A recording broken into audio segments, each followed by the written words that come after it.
cronista. El señor Calundia plantó delante de del viejo su máquina, de esas antiguas máquinas de placas de magnesio, e invitó al anciano a que se pusiera en esa chimenea y se estuviera unos pocos minutos quieto para que él pudiera inmortalizarlo para la posteridad. Bueno, le hizo las fotografías que vienen al caso, y por lo visto el anciano dijo, cuando terminó de hacer la fotografía, en catalán dice Ranoi, si arribo vell que em puré de punyetes, que sería más o menos, joder, caramba, si algún día llego a viejo, lo que veré, ¿no? Como diciendo, el progreso es algo imparable. Ranoi, si arribo vell que em puré de punyetes. Ya youtuneta. Este es el museo. Bueno, esta es la casa que les decía, la casa donde se albergó el primer museo de la vida rural. A mano derecha tenemos, tal como es actualmente, esta casa, esta gran casona de pueblo, y allí, en la primera de las imágenes, cómo era 100 años atrás, ¿no? Lo que era un antiguo huerto, de aspecto algo selvático, ahora se convirtió en una especie de pequeño claustro en el que también, pues bueno, ofrecemos conciertos, todo tipo de manifestaciones culturales, ¿no? Este es el nuevo edificio, la entrada al nuevo edificio. Este fue el día de la inauguración, creo que fue en octubre de 2009, con todo tipo de manifestaciones folclóricas, y es un edificio de 4 plantas, con geotermia, que es algo que a mí me resulta difícil de explicar, pero que vosotros sabéis que funciona perfectamente, ¿no? Y lógicamente muy acondicionado para ser un museo del siglo XXI.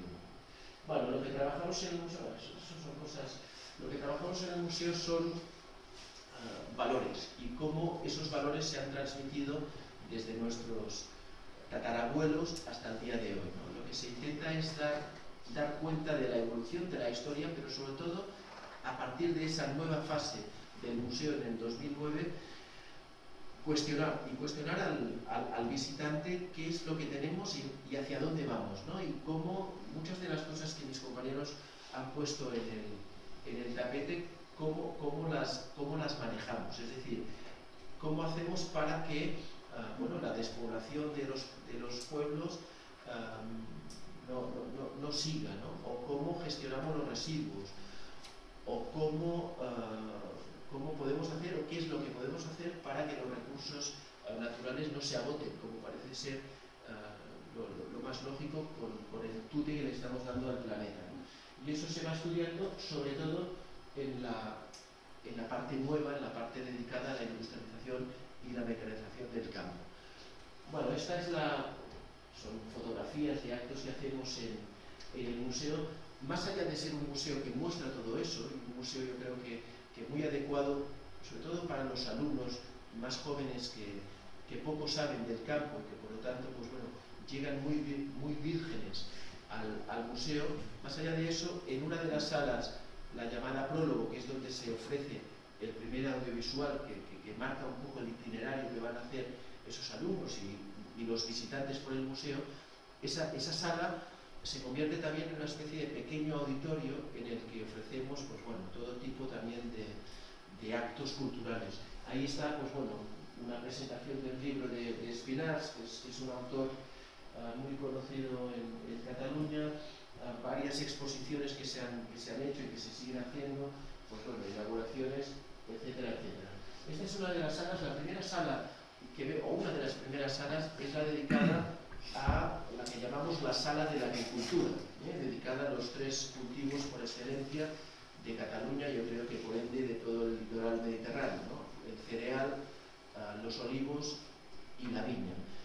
Y ahí muestra no sé cómo se llama en castellano, un boixell, un barco, una bota de gran tonaje para transporte de vino para grandes trayectos, ¿no? Y también pues bueno, una prensa de aceite con los esportines, ¿no? No sé, las espuelas, no sé cómo, los nombres como cambian mucho de una lengua para otra.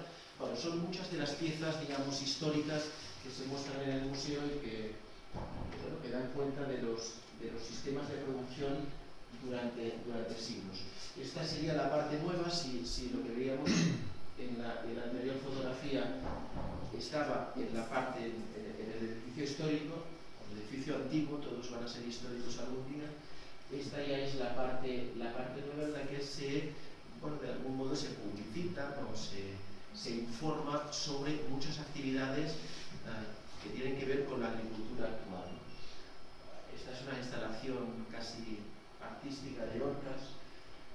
Este es el calidoscopio, que es una especie de gran recurso óptico.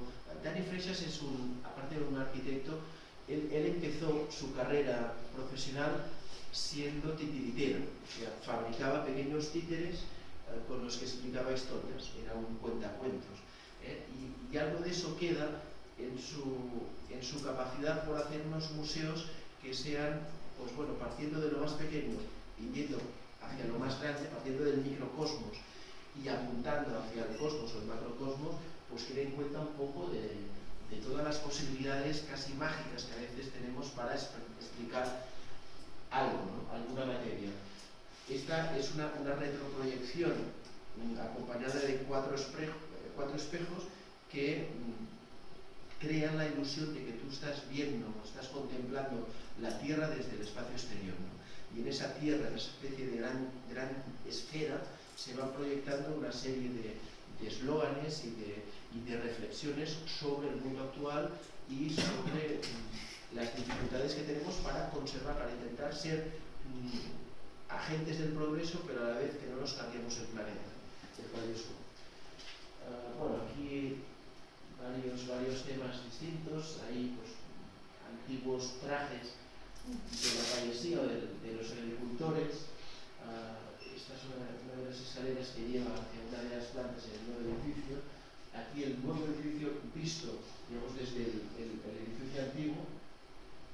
Aquí tenemos la sala, bueno, ya entramos en lo que es la mecanización y la industrialización del campo, y tenemos varios objetos, varias herramientas. Por ejemplo, aquí se ve, digamos, en la zona esta, lo que pasa es que está un poco oculta, una de las primeras cosechadoras que por lo visto se utilizaron en este país, que estaba todavía, era tirada por animales, por lo tanto no incluía el motor, y que era una especie de una maravilla, que ahora es una pieza de museo con todas las letras, pero que hizo su función en esta especie de engranaje hacia la evolución, hacia la máxima expresión del motor de explosión. Y hay varias, bueno, sulfatadoras, hay descascarilladoras de maíz, o sea, todo tipo de herramientas que mostramos en el museo. Y ya está, no, lo suyo es que se visite el museo, ¿no? Porque es muy difícil explicarlo y contarlo sin estar sur place allí, ¿no? Pero bueno, un poco la idea es esa, ¿no? Que se muestre toda la evolución y que a la vez, o sea, volvamos muy a menudo hacia la vista atrás para ver cómo se hacían las cosas un siglo atrás y cómo podemos volver a aprender de lo que desaprendimos en esa especie de carrera enfervorizada hacia el progreso, que a veces nos ha dejado en el camino muchísimas cosas de interés. Muy bien.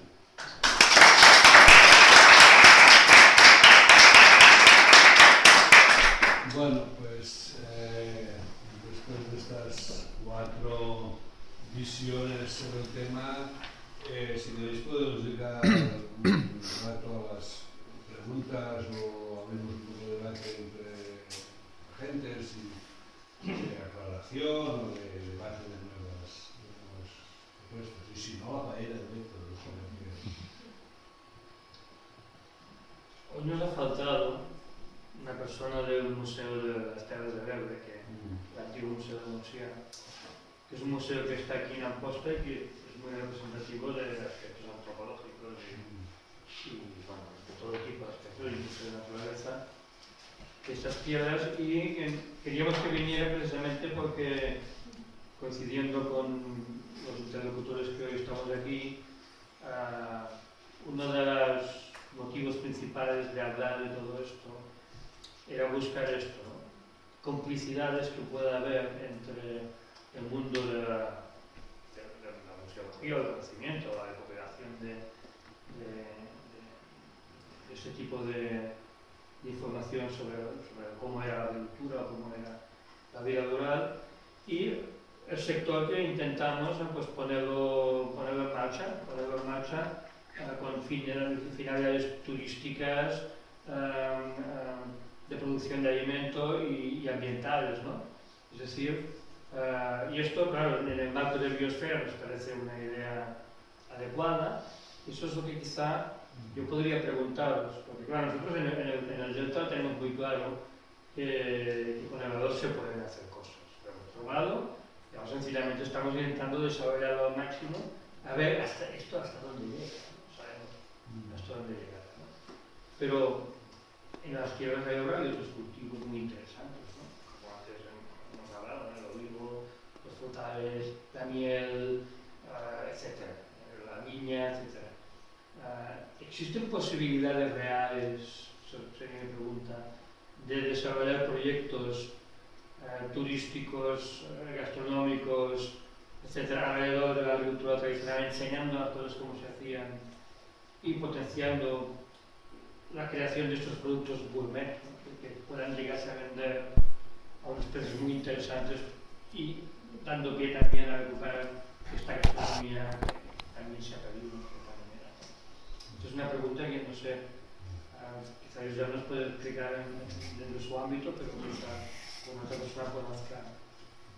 Yo siempre he sido crítico con el... crítico, no he estado en contra, He sido crítico con las personas que nos han propuesto que los agricultores nos dediquemos al turismo. Y os diré por qué. Porque siempre que un político ha venido aquí y no ha tenido la imaginación para darnos salida a nuestra forma de vida, nos ha propuesto que nos dediquemos al turismo. Lo cual no quiere decir que yo no crea en el turismo. Y en el turismo, precisamente el que vosotros estáis promocionando, como una actividad complementaria muy importante. Precisamente yo, cuando estuve en el Consejo Rector de la Cooperativa Soldebre, que solo estuve un año, porque por desavenencias con el señor gerente, pues resulta que lo primero que hice, o de las primeras cosas que propuse fue que aquella casa, que con muy buen criterio las juntas anteriores habían reconstruido, que era la casa de la antigua finca, donde estaba la cooperativa, que ahí se construyera un museo, una zona de información, bueno, estas cosas de las cuales estamos hablando, y que se hiciera un restaurante, y que entonces los autocares de jubilados, de turistas o de gente de fuera, entrara por la cooperativa moderna, se le enseñaran las instalaciones, se pasaba al museo, después al restaurante y salieran por la agrotienda. Esta fue la propuesta que se ha quedado de momento encallada porque cuando el grupo, digamos, que lo intentábamos echar adelante no se hizo, entonces económicamente se habría podido hacer y después han venido muchos problemas y aparte yo ya no estoy en aquella entidad, lo cual no quiere decir que no se tenga que es un sitio, en este caso, el tema del aceite, es un sitio ideal para promover todo esto que ahora tú estabas, Ignacio, estabas hablando. El tema del cultivo del olivo. Yo precisamente, yo es que al principio no creía mucho en la agricultura ecológica, porque es que precisamente las personas que yo conocía que se dedicaban a la agricultura ecológica, pues como no trabajaban mucho, pues aquello no daba muchos resultados. Hasta que conocí a Joan Castellà, que todos lo conocéis, y este señor nos ha demostrado aquí que la agricultura ecológica pues, es perfectamente factible, rentable y un medio de vida, ¿no? Y a partir de allí, pues entonces mi intención, porque además, pues como yo estoy aún muy familiarizado con el tema de la agricultura clínica pura y dura, pues siempre he ido de cara a intentar suavizar este impacto. O por lo menos suavizar y que al día de mañana a lo mejor ya sea prácticamente nulo. Y por esto he ido haciendo pruebas, que algunas me han salido mal, que además yo voy al bar casi por las mañanas voy a la universidad, es decir, al bar de la plaza de mi pueblo, casi para defenderme de que muchas veces pues los naranjos no se ven porque la hierba es más alta que los naranjos. Y estas cosas que a veces suceden a las personas que no, digamos que somos entre comillas también agricultores un poco atípicos, ¿no? Pero sin olvidarnos de la producción, que para eso trabajamos.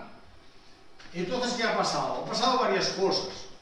En primer lugar, en nuestras comarcas, Baix-Ebre, Montsià, tenemos que hacer, hablo del momento del cultivo del olivo, mayoritario en la parte de arriba. Hace viento, a veces hace viento, pero no viento, digamos, para ir por un barco velero. Viento para plegar las velas. Entonces, tradicionalmente, nuestros antepasados ya fueron adaptando las variedades de olivos precisamente a este viento que echaba la fruta al suelo. Buscaban variedades de un tamaño grande, por eso aquí no tenemos arbequina, porque además coincidía en un suelo que hay piedra. Nosotros si no hubiera piedra no podríamos ser agricultores en la parte de arriba, porque es la piedra lo que estamos manejando piedra todo el día. Es diferente. De hecho, el Ebro, las tierras del Ebro es un pequeño continente, ¿no? Por su variabilidad en todo tipo de cultivos, de ecosistemas, en fin. Entonces el viento, la piedra, y esto nos ha condicionado a que nosotros no cullim malvives, sino que pleguem malvives. Porque una buena parte de la cosecha tenemos que cogerlas del suelo. El que os habla no me ha arruinado intentando coger las olivas de forma correcta porque siempre he estado arruinado.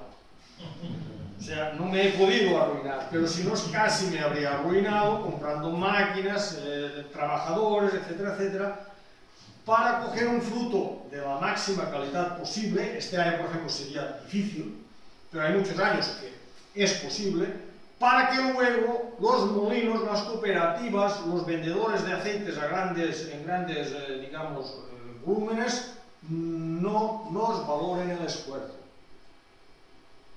Nuestras cooperativas, el kilómetro cero sería mucho más fácil, mucho más posible si nuestras cooperativas se hubieran dedicado a su trabajo. Su trabajo que es manipular los productos y ponerlos y comercializarlos de la mejor manera posible. Nuestras cooperativas muchas veces se han dedicado al gran camión, al tráiler, al gran comercio, y no hemos pensado en aquella furgoneta que te está llevando el aceite a la tienda de la tía María, que te está valorando tu esfuerzo y tu calidad. Eso a nivel particular hay algunas personas que lo hemos intentado, otras que lo han conseguido, porque tampoco es tan difícil, pero nuestras cooperativas resulta que esto no lo han hecho, los comerciantes aún menos.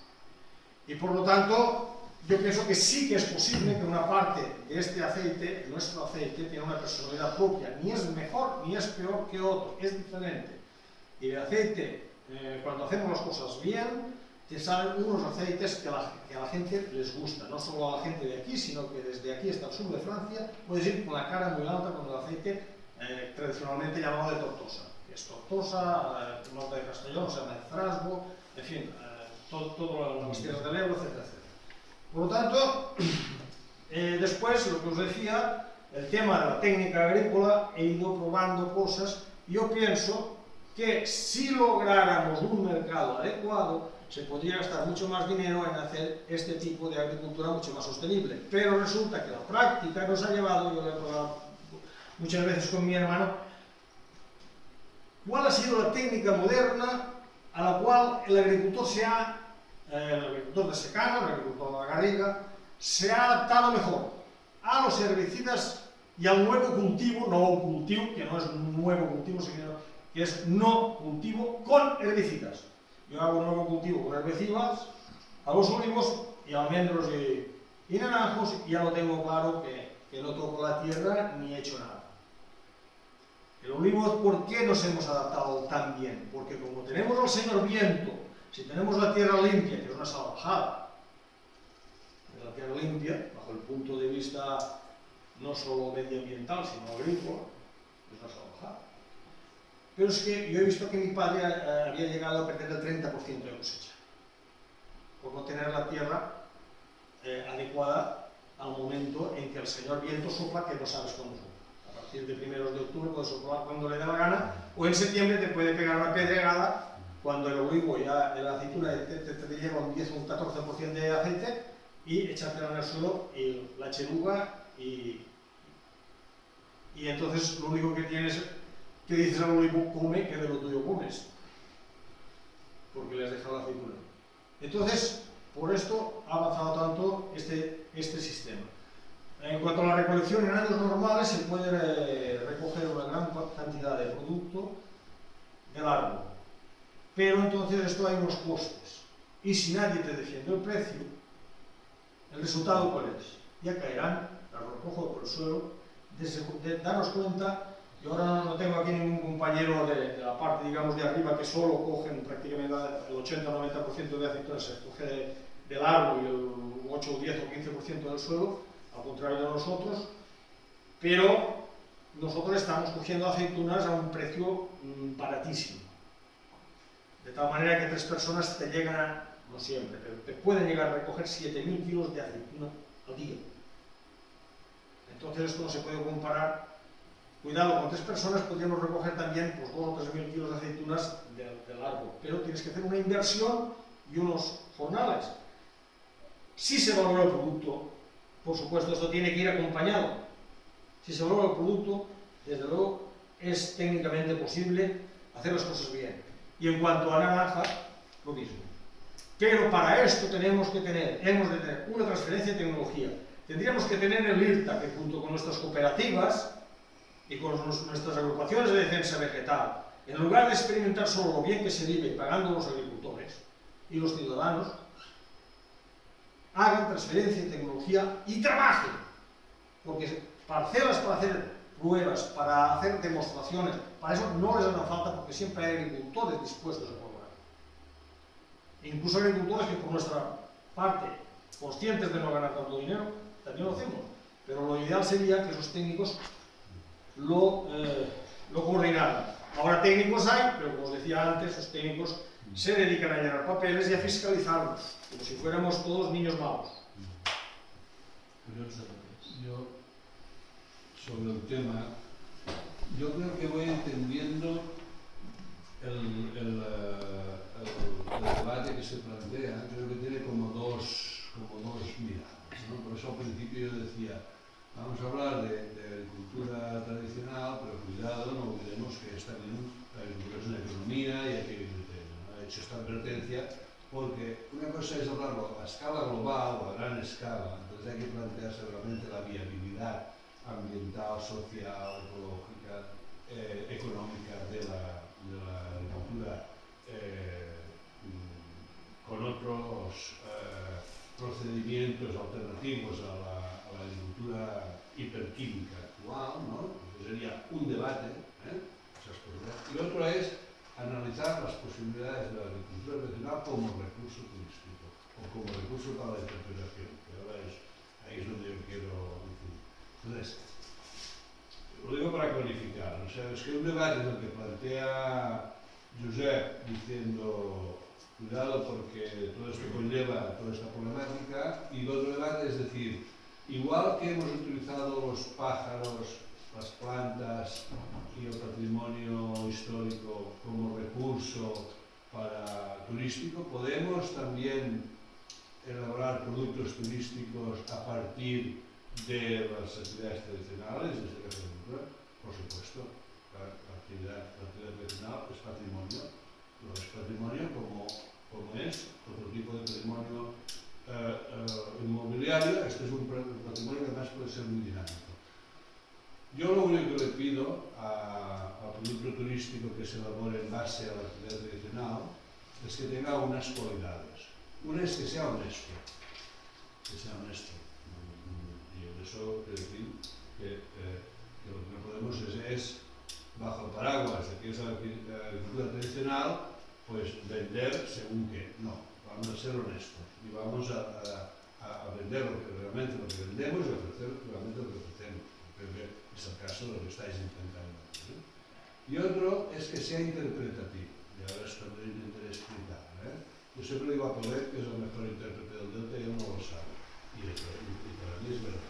Pero la interpretación lo que persigue es producir significados en el visitante. O sea, que las personas que intervienen en un encuentro interpretativo, cuando acaben de ese encuentro, tengan claro qué se les ha querido explicar, ¿no? Y para eso hay que hacerlo de una determinada manera. Hay que tener un tema, hay que ser ordenado en lo que se explica o en las leyes que se proponen, hay que ser relevantes, es decir, hay que procurar que lo que tú comunicas esté en conexión con las experiencias previas del visitante, hay que ser ameno, hay que ser breve, o sea, hay que tener unas características para que realmente ese visitante perciba esa experiencia como algo no solamente única porque le hace disfrutar, que seguro que le hace disfrutar, sino también porque le hace comprender algo, le hace darse cuenta de la importancia de algo. Lo dejo aquí, porque hablar de interpretación es mucho más complejo de lo que ahora podemos abordar. Simplemente que, cuidado con, por ejemplo, sin querer señalar a nadie, cuidado con determinados paneles que son más una página de libro que frases que provocan. Cuidado con eso, porque la gente no lee más de 40 palabras. Está demostrado. Cuidado con mensajes que solo llevan datos, fechas y nombres, porque la gente no lo recuerda. Solo recordamos el 7% de estas cosas después. En fin, cuidado con cómo hacemos las cosas. La vía experiencial es una vía extraordinariamente interesante para hacer libros experienciales. Pero ahí es donde yo digo, producir experiencias, por supuesto, que además provoquen el pensamiento. O sea, que además hagan entender que nos jugamos en nuestra relación con el medio, nos jugamos nuestra supervivencia. Y ahí estaría la interpretación. Lo dejo aquí. Nosotros con nuestro proyecto lo pretendemos cambiar todo. O sea, es un proyecto muy pequeño y el objetivo por mi parte principal es ser un transmisor de una cultura que se ha perdido al futuro. O sea, esta es mi preocupación. O sea, y mi interés está sobre todo en trabajar con familias. Con familias es cuando, trabajando con familias nos encontramos con una cosa muy curiosa. Familias que hay abuelos, padres y hijos.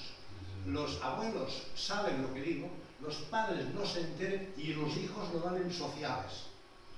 O sea, que nos encontramos con una generación al medio, los padres no saben nada de lo que están diciendo. Los hijos sí, los nietos sí, porque en el colegio les han dicho algo, pero quien no sabe que los polluelos salen de los huevos son los padres, no los niños. Sí, pero hay una generación perdida aquí. Pero son víctimas de un tiempo histórico. Entonces, y hay que trabajar con ellos. Entonces, esto es lo que nosotros pretendemos.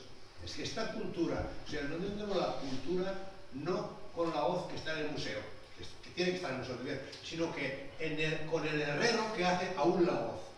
Sí. Hay que recuperar al herrero. Sí. Hay que recuperar el uso de la hoz. Pero no hemos de perder a María la Gitana. Esta gente que aún hace estas cosas, estos son los museos vivientes que hay que... Esto es lo que pensamos. Sí, pero esto existe desde hace tiempo. O sea, el museo de Ródano, del Ródano, el Rivier, el que inventó el concepto de museo, su concepción era no lo que entendemos aquí de una colección más o menos exótica de reminiscencias, ¿no? Sino el museo es una organización con una serie de antenas, y esas antenas son la María la Gitana, el agricultor, el artesano, el otro, que se convierten en recursos museísticos. Lo que pasa es que yo creo que tan válido es las experiencias de este tipo más dinámicas como un buen equipamiento museístico bien pensado y bien, porque hay público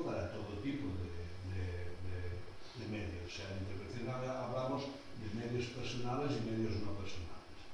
Y son, para mí, por mis características, prefiero medios donde alguien, una persona, me interprete. Pero hay gente, otro tipo de públicos, que por lo que sea prefieren o quieren ir a sitios donde hay una exposición, donde lo importante es que cada cosa esté bien hecha. Eso no esto por descontado que tiene que estar y se tiene que conservar y se tiene que potenciar. Pero yo veo de lo que ya no hay. Ya no hay. El que hace la voz. El problema es la sostenibilidad de esos personajes. Porque claro, lo de la OZ, por ejemplo, en el museo que mostramos muchas de esas profesiones, han pervivido las que son productivas. O sea, por ejemplo, en la Espluga hay unos herreros que llevan trabajando desde finales del siglo XVIII y que indefectiblemente han ido transmitiendo el oficio de padres a hijos, de los tatarabuelos hasta el nieto. Pero claro, el que hace zuecos, que tú eres asturiano, vale, en Asturias quizás sí las madreñas tienen pues cierta oferta, pero aquí es muy difícil, ¿no?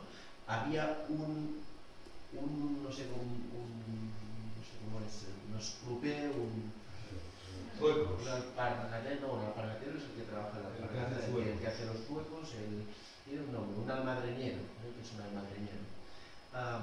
Le grabamos la película cerca de Vic, un hombre cerca de Vic, que murió al cabo de 2 meses. Bueno, ese, por lo visto, era el último almadreñero de Cataluña, ¿no? Y claro, está muy en relación con lo productivo que sea el producto, valga la redundancia, valga la repugnancia, que decía Ramón Barbiens, ¿no? Eso por un lado. Y yo creo, por otro lado, creo que sí que estamos, lo que decías tú, Pulet, y es verdad, ¿no? Estamos en un momento en el que hay muchas deficiencias. Josep hablaba de la burocratización, que yo también, desde mi trabajo, estoy literalmente hasta los huevos de los papeles. Me decía un amigo mío que es arquitecto, que cuando empezó a trabajar es de mi edad, empezó hace 20 años, y decía, cuando yo empecé a trabajar de arquitecto, o sea, el 20% era cumplimentar papeles y el 80% restante era la parte creativa de proyectar un edificio. Ahora es al revés. O sea, ahora el 20% es la parte creativa y el 80% es todos los papeles que tienes que rellenar para qué sé yo, ¿no? Y ese es un problema. Pero yo creo que estamos en un momento en el que, con todos esos déficits, que los hay muchos, y hay muchos problemas muy graves, véase Operación Castor, por ejemplo, pero en ese momento que hay esa sensibilidad, ¿no? Esa sensibilidad para, no sé, yo soy del Penedés y el enoturismo. Tengo mucha relación con las garrigas, el oleoturismo, es volver a hacer muy bien las cosas y que puedan, como decías tú, que puedan ser interpretadas y puedan ser mostradas como un bien inmaterial de la humanidad que además tiene que ser productivo. Y ese es un poco el reto para mí. Pero yo no lo sé de todo eso. Yo lo que pienso es que, imaginémonos que si todo el delta hiciera la actividad igual que bien, posiblemente no se podría vivir, las personas se podrían ganar la vida, porque la gente no estaría dispuesta en general a pagar los 20 euros por el kilo de arroz. Es posible que esto funcionara así, pero por otro lado no tenemos que dejar de caminar, porque lo que hoy nos parece bueno, yo estoy haciendo una técnica que hoy me parece completamente respetable, a lo mejor dentro de 5 años alguien saldrá un sabio, un estudioso y me dirá, hey, esto lo haces mal. Pues no podemos parar de caminar, porque si no, un día nos encontramos residuos de no sé qué en aquel pozo del pueblo, otro día nos encontramos, parece como si fuera en contravía, no, yo lo veo muy a favor. Por lo tanto, no tenemos que dejar de caminar, digamos, en esta dirección. Ya veremos a dónde llegamos. Si llegamos a hacer el arroz como el pay, y a lo mejor entonces será rentable para todos, no lo sabemos. Pero sí que tenemos que caminar en esta dirección porque técnicamente es posible, además. Y económicamente, con un poco de esfuerzo, también. Sí, yo la verdad que creo que lo de promover la alternativa turística, el meter todas estas actividades en un museo o lo de producir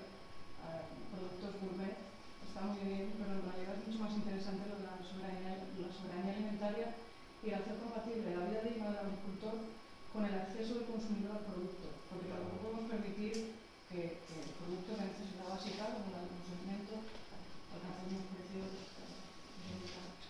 Supongo que en ese sentido está bien lo de fomentar el intercambio entre el IRTA, por ejemplo, o la investigación y lo que hay en la vida real de la No, es que esto es básico, lo ha sido siempre, y precisamente por esto nunca hemos estado a la altura de muchas circunstancias. Aquí cuando se empezó la era de los fitosanitarios cañeros, había 6 técnicos para las 2 comarcas, que además eran peritos agrícolas con 4 años de bachillerato. Imagínate aquella pobre gente, ya podía ir de culo, hablando con agricultores que, yo me acuerdo que yo había vendido productos fitosanitarios, y el agricultor, yo tenía 13 años, asesoraba a gente de mi edad, de la edad que tengo ahora, ¿no? Y el señor te estaba haciendo preguntas y tú cogías la botella, le dabas las vueltas y le ibas contestando. O sea, nadie se leía la etiqueta. Algunos porque no sabían leer y otros porque ya no se veían y no necesitaban gafas porque no leían nunca. Claro, un crío de 13 años asesorando a un agricultor profesional. Ahora no sucede, pero es igual. Estamos igual. Porque las cosas, la tecnología avanza y en cambio a nosotros nos cuesta mucho recibir. Y estamos haciendo barbaridades.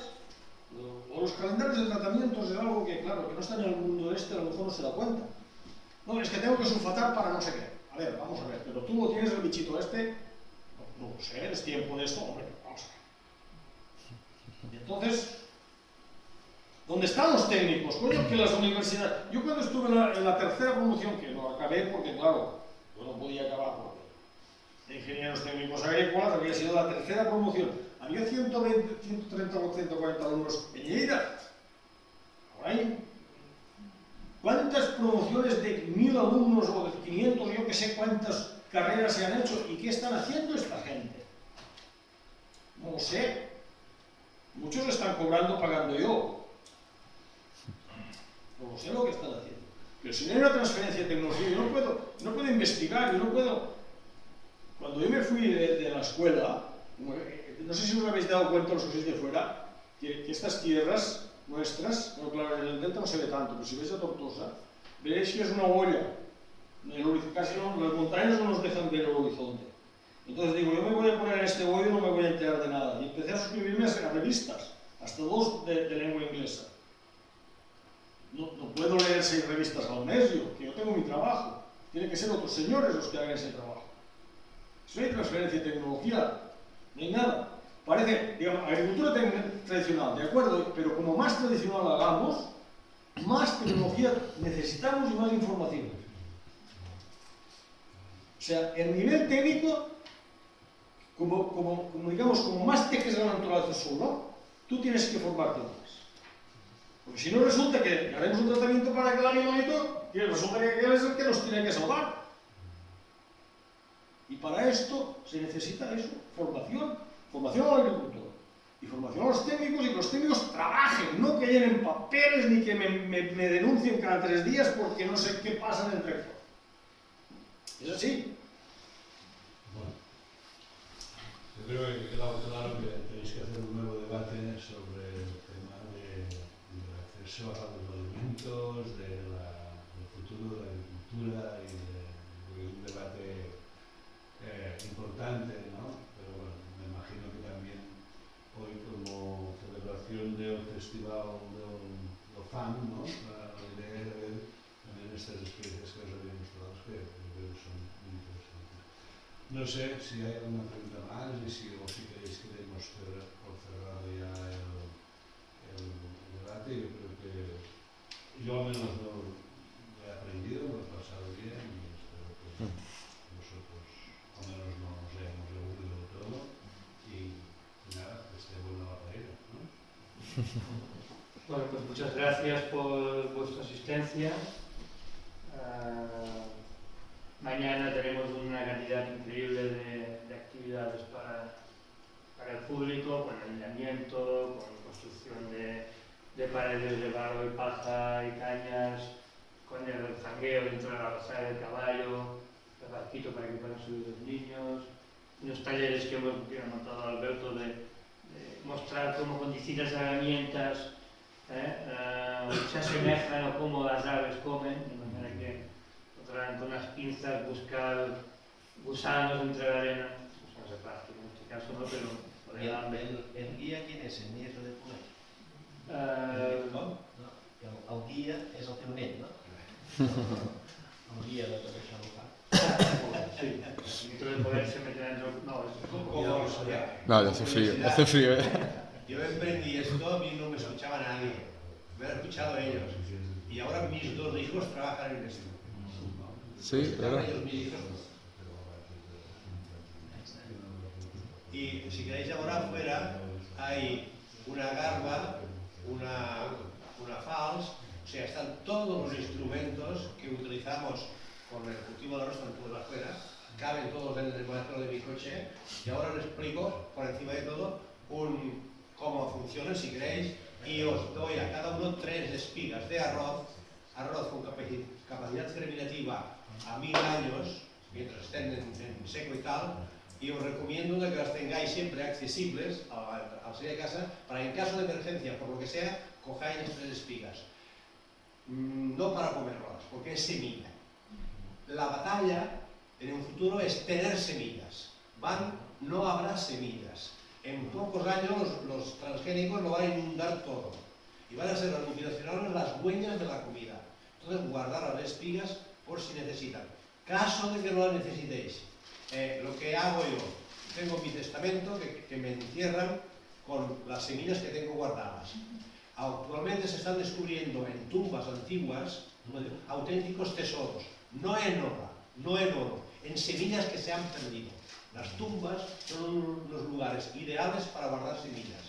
Si os hacéis enterrar con vuestras semillas, a lo mejor a vuestros descendientes dentro de 150 o 200 años que os exhumen, les daréis el gran regalo.